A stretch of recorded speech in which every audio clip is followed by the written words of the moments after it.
When the wall of water came smashing through our Boy Scout tent at 3 a.m., we all assumed incorrectly that would be the low point of our day.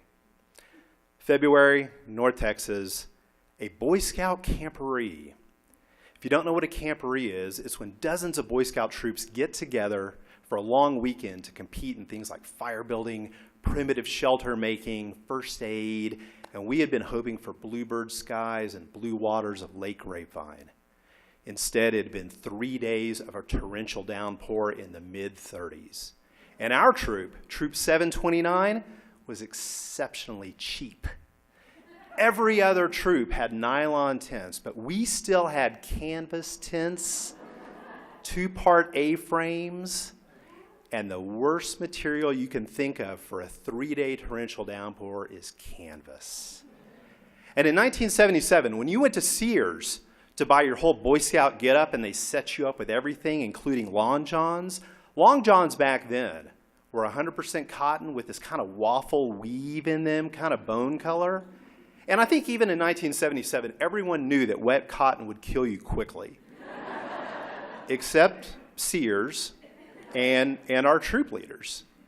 So we arrived, no bluebird skies, no blue water, but we were Boy Scouts. Be prepared. Time for the $3 ponchos.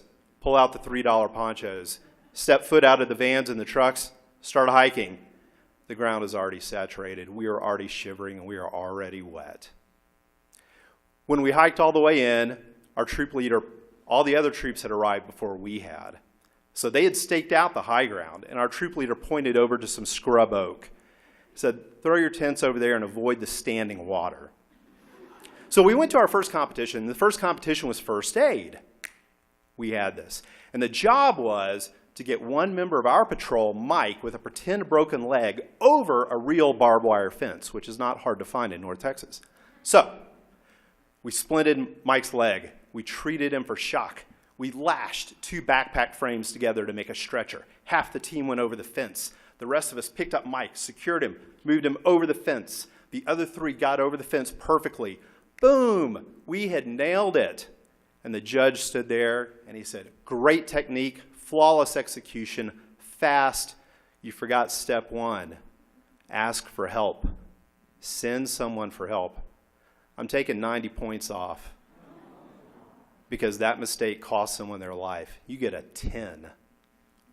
A 10. I learned my first life lesson of that weekend. When you're in trouble, ask for help. So then we marched over to our second competition, which was fire building. And there was a sodden pile of wood, an insurance salesman sitting on a log, a piece of kite string tied 20 inches over the wood. And the competition was, how long will it take you to start a fire that can burn through that kite string? Well, I looked at it and I knew it'd be about a week. But as one of the youngest scouts, it was my job to take off the $3 poncho, hold it over the senior scouts so they could start the fire. And I was shocked when right out of his pocket, right there next to the judge, he pulls out a can of lighter fluid. It just douses the wood, takes a storm match, throws it on, thump, and it cut through that string like a hot knife through butter. And the judge said, 7 seconds. Outstanding. And I looked at our troop leader like this, and he said, it's really hard to win when everyone else cheats.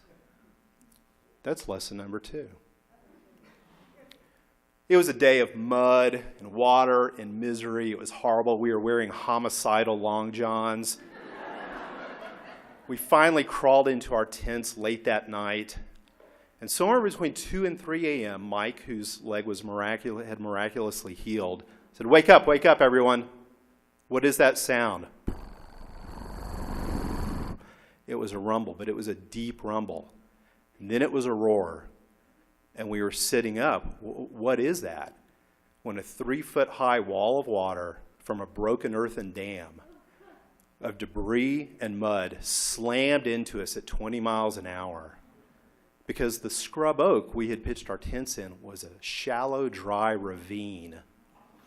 And at 3 a.m., 12 screaming boys in 4 6,000-pound Korean War-era canvas tents, trapped in their soaked sleeping bags, went tumbling down this ravine into Lake Grapevine. We lived. I mean, it's kind of shocking, really. We lived. No one drowned. No one died. And at 3 a.m., we were all screaming for each other, where is everyone? And we grouped together in the dark, and we stood there with just kind of chicken skin, blue veins, and the chicken skin tone was turning bluer by the minute. And a senior scout next to me was like, these guys are in charge, and I don't think they know what they're doing. That was lesson number 3. So when the sun rose, in our underwear, barefooted, we hiked out 5 miles to the cars and vans. They were up to their axles in mud. Hours of putting branches, limbs, rocks under those tires to get out. Lesson number 4, my last lesson for that day, it always gets worse before it gets better. And right now, I'm watching a different group of kids. I'm watching a group of kids in Florida. And you know what? They've learned 3 lessons really fast. They've learned that the people in charge, Senator Rubio and Governor Scott, just because they're in charge, that doesn't mean they know what they're doing. And number 2, once they came under vicious and salacious and libelous attacks, they learned that it's hard to win when everyone else cheats. And once they got a sense of how big the gun lobby is, they asked for help and donations poured in. But I fear we're at the point where they're going to learn that 4th lesson. It always gets worse before it gets better. So what are we going to do to prepare them and ourselves for a period when it feels like the rain won't stop? But there are blue skies out there somewhere. Personally, I'm going to be at Every Town for Gun Safety next Tuesday at 6:30 p.m. here in Boulder. And if I see anyone here next week, I'm going to ask you, where were you when it wouldn't stop raining? Thank you.